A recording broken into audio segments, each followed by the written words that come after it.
sou a Samira e sou a sua professora de Física do FACEDUCA. Na aula de hoje, vamos continuar trabalhando com hidrostática, mas vamos nos aprofundar no teorema de Stevin e vamos estudar Torricelli, que é esse cara aqui. Vamos nessa? Aula passada, a gente falou um pouco sobre os vasos comunicantes, que tem a ver com o teorema de Stevin, que é esse daqui. Então vamos relembrar o que são os vasos comunicantes. A gente tem aqui 3 vasos que têm uma comunicação aqui embaixo. Então esses são os vasos comunicantes.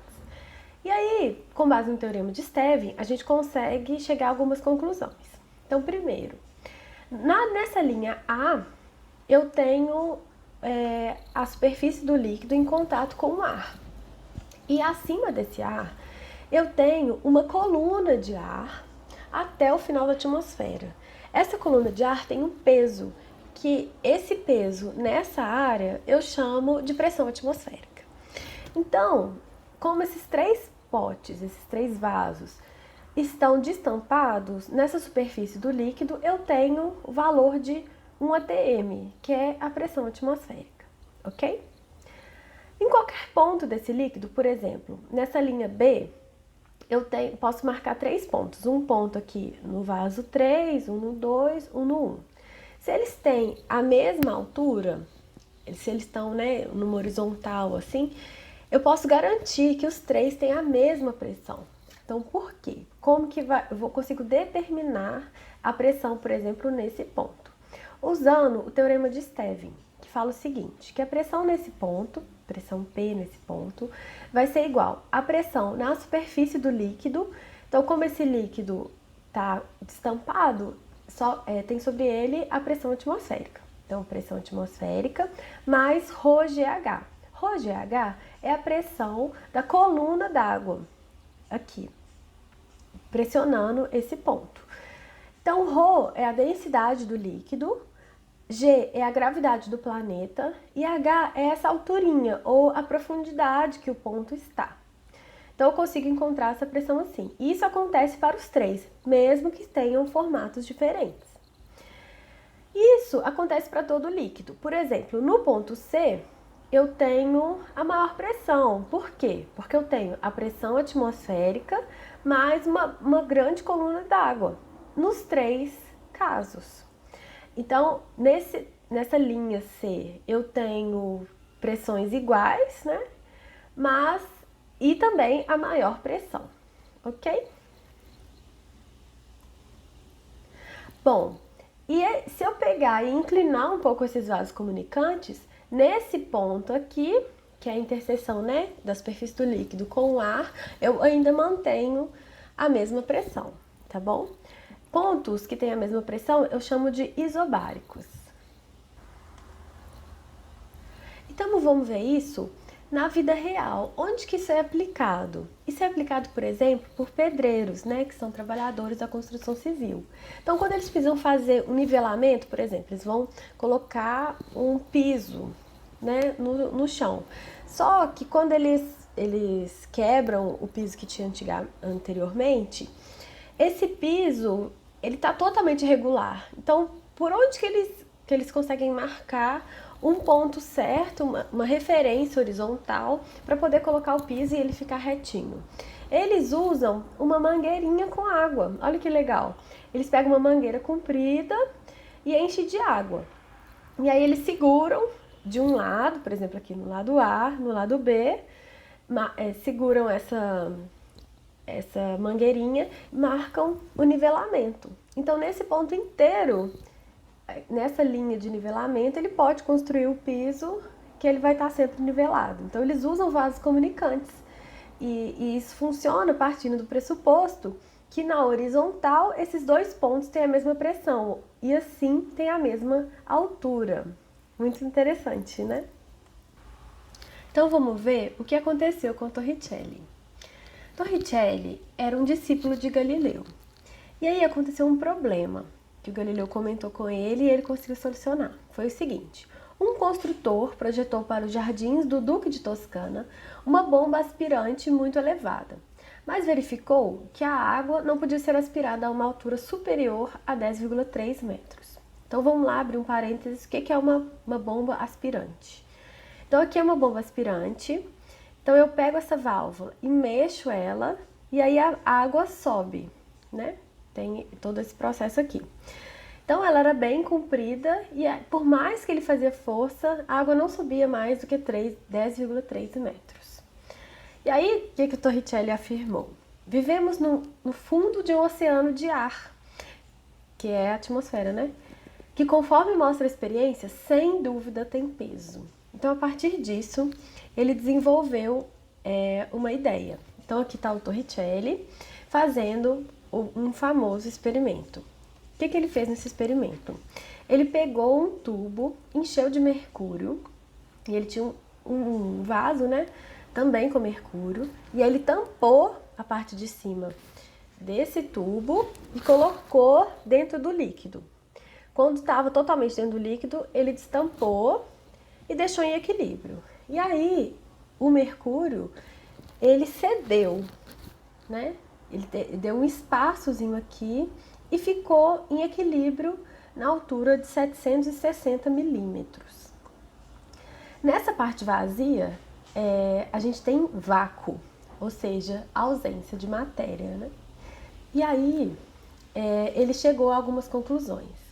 Então, olha só, gente, nessa linha vermelha que eu marquei, é um ponto onde existe uma pressão, que é a pressão atmosférica. Então, como esse pote está destampado, a pressão aqui na superfície é a pressão atmosférica. Da mesma forma que a pressão aqui, abaixo dessa coluna de mercúrio, também é a pressão atmosférica. Assim, ele percebeu que uma coluna de mercúrio, para se igualar à pressão atmosférica, ela precisa ser do tamanho de 760 milímetros. Então, ele descobriu, por causa da densidade, né, do mercúrio, a diferença de densidade do mercúrio e do ar, qual que era o tamanho da coluna para poder se igualar à pressão atmosférica. Então, olha que interessante o pensamento do Torricelli. A água é 13,6 vezes menos densa que o mercúrio. E assim, para que uma coluna de água exerça em sua base a mesma pressão exercida pela atmosfera, como acontece com a coluna de mercúrio, a relação entre as alturas das colunas deve ser. Então, o que ele fez? Ele relacionou as duas densidades, a densidade da água e a densidade do mercúrio. E aí ele viu que a água é 3,6 vezes menos densa que o mercúrio. Então, da mesma forma que as densidades têm uma proporção, a altura da coluna, ou de água ou de mercúrio, também tem que ter a mesma proporção. Então, ele fez que a altura da coluna de água sobre a altura de coluna de mercúrio tinha que ser de 3,6. Como ele mediu em metros, né? Que a coluna de mercúrio era 0,76 metros ou 760 milímetros, ele achou quanto tem que ser a coluna de água, que é 10,3 metros. Ou seja, para manter a pressão atmosférica, ou a gente precisa de uma coluna de ar do tamanho da atmosfera, ou, no caso do mercúrio, a gente precisa de uma coluna de mercúrio de 760 milímetros ou uma coluna de água de 10,3 metros. Então, essas três colunas de fluidos diferentes têm uma mesma pressão na sua base, que é a pressão atmosférica. E assim ele conseguiu medir a pressão atmosférica, né? E aí com isso, ele criou uma nova unidade para a medida de pressão atmosférica, que é metros de coluna de água, né? Outra unidade para pressão atmosférica. Muito interessante, né? Então vamos fazer um exercício para a gente colocar isso em prática? Então vamos ver o enunciado. A figura mostra um tubo aberto em suas extremidades, contendo um único líquido em equilíbrio. Qual a relação entre as pressões PA, PB, PC e PD nesses pontos, A, B, C e D, sobre a mesma linha horizontal, conforme mostra a figura? Então aqui eu tenho um vaso comunicante com duas aberturas. E aí eu quero saber qual que é a relação entre as pressões nessa linha horizontal. Então, dá um pause no seu vídeo, pensa, em breve eu mostro o resultado. Vamos resolver? Gente, como esses 4 pontos estão na mesma linha horizontal, é claro que eles têm a mesma pressão. Olha, eu separei uma simulação super legal no site do FET pra gente trabalhar com pressão, volume, densidade. O site é esse aqui, FET Colorado, então é da Universidade de Colorado, tem simulações muito interessantes. Vamos abrir? Então, gente, conseguiram aqui abrir o site do FET Colorado e a simulação que eu escolhi chama Under Pressure.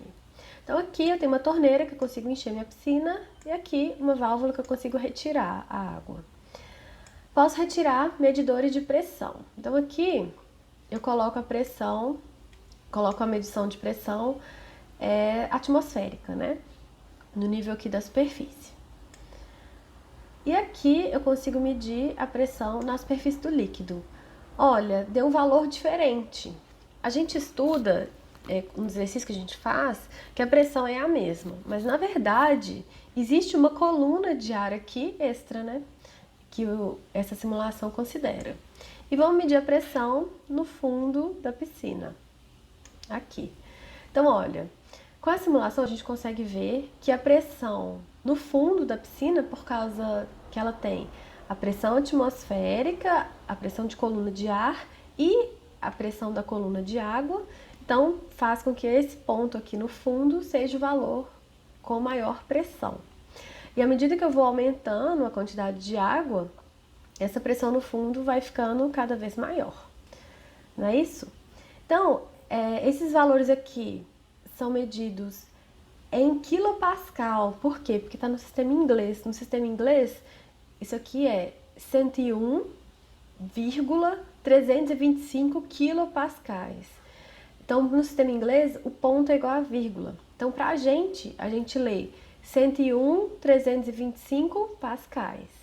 Dá para colocar no sistema de atmosfera. Então, a pressão atmosférica, olha aqui, 1 atm na metade do líquido e no fundo da piscina. Bem legal, né? Então, aqui eu consigo mudar a densidade do meu fluido, né? Por exemplo, se tornando mel, se tornando gasolina, e o valor da pressão vai mudar. E a gravidade também, posso mudar de planeta. Passando para Marte ou para Júpiter, né? Bom, bem legal. Então, vocês podem mexer, isso aqui é bem interessante. Uma coisa que pode se fazer, por exemplo, inserir níveis ou uma régua. E aí você pode pegar, por exemplo, na altura, na profundidade de 1 metro, sabendo a gravidade e a densidade do líquido, qual que vai ser a pressão. Você pode tampar esse valor aqui, fazer a continha pelo teorema de Stevin e conferir. Bom, uma outra coisa que a gente pode fazer é trabalhar com vasos comunicantes. Olha que bonitinho! Então eu posso aumentar o nível de água ou retirar e verificar se essa pressão é igual mesmo nos 2 pontos. Então, ó, tem que colocar eles na mesma alturinha. Vamos tentar. Ah, consegui. Então, olha, vou aumentar de água. O valor deles é sempre igual, olha, mesmo que o formato deles, ou seja, o volume de água nas laterais seja diferente, a coluna vertical aqui é sempre igual, né? Uma coluna de ar e depois uma coluna de água. Então, olha, vou encher ou vou retirar. Sempre a pressão deles é a mesma e depende da altura, né? Da profundidade, da densidade e tal. Então, eu consigo, da mesma forma, mexer na gravidade, mexer na densidade e também na unidade do sistema, ok? Eu posso inserir nível, muito legal, ok? E uma terceira simulação que eu acho muito interessante, essa daqui, eu tenho a gravidade, tenho um medidor de pressão e quero saber qual que é a densidade do fluido. Então, eu tenho fluidos aqui diferentes, né? Fluido A, B e C. Vamos trabalhar, por exemplo, com o fluido A. Vou encher essa piscina. Vou marcar ali no nível só para eu saber a profundidade, né? E vou colocar o medidor aqui no fundo. Isso. Essa é a minha pressão no fundo dessa piscina, com 3 metros de profundidade, com esse fluido que eu não sei. Sabendo a pressão atmosférica, vamos calcular isso juntos? Então, pessoal, preparei aqui para vocês a resolução disso. Como descobrir o líquido misterioso. Então, a gente vai usar o teorema de Stevin. Então, a pressão P vai ser a pressão no fundo da piscina, que a gente mediu, beleza. A pressão zero vai ser a pressão na superfície do líquido, que coincide com a pressão atmosférica. Tá aqui. Rho é a densidade do líquido, que a partir dele eu vou conseguir descobrir qual é o líquido, então quem eu quero achar é o Rho. G é a gravidade do planeta, a gente trabalhou com o planeta Terra, a gravidade 9,8 metros por segundo ao quadrado. E H é a profundidade, onde a gente fez a medição, ou seja, no fundo da piscina a 3 metros de profundidade. Gente, por que eu usei os valores em Pascal e não em atmosfera? Porque Pascal é a unidade do Sistema Internacional. Então, olha só, todas as unidades que eu usei estão dentro do Sistema Internacional. Assim, eu garanto que a minha resposta vai estar também dentro do Sistema Internacional, ok? Então, se eu colocar os valores em ATM, eu tenho que mudar esses valores aqui para poder sair com um resultado que seja coerente. Então, não posso trabalhar com unidades assim diferentes. Então, uma garantia é sempre fazer todas as continhas no Sistema Internacional. Então, vamos lá. Esse valor aqui de pressão atmosférica, vou passar ele para o lado de cá, subtraindo.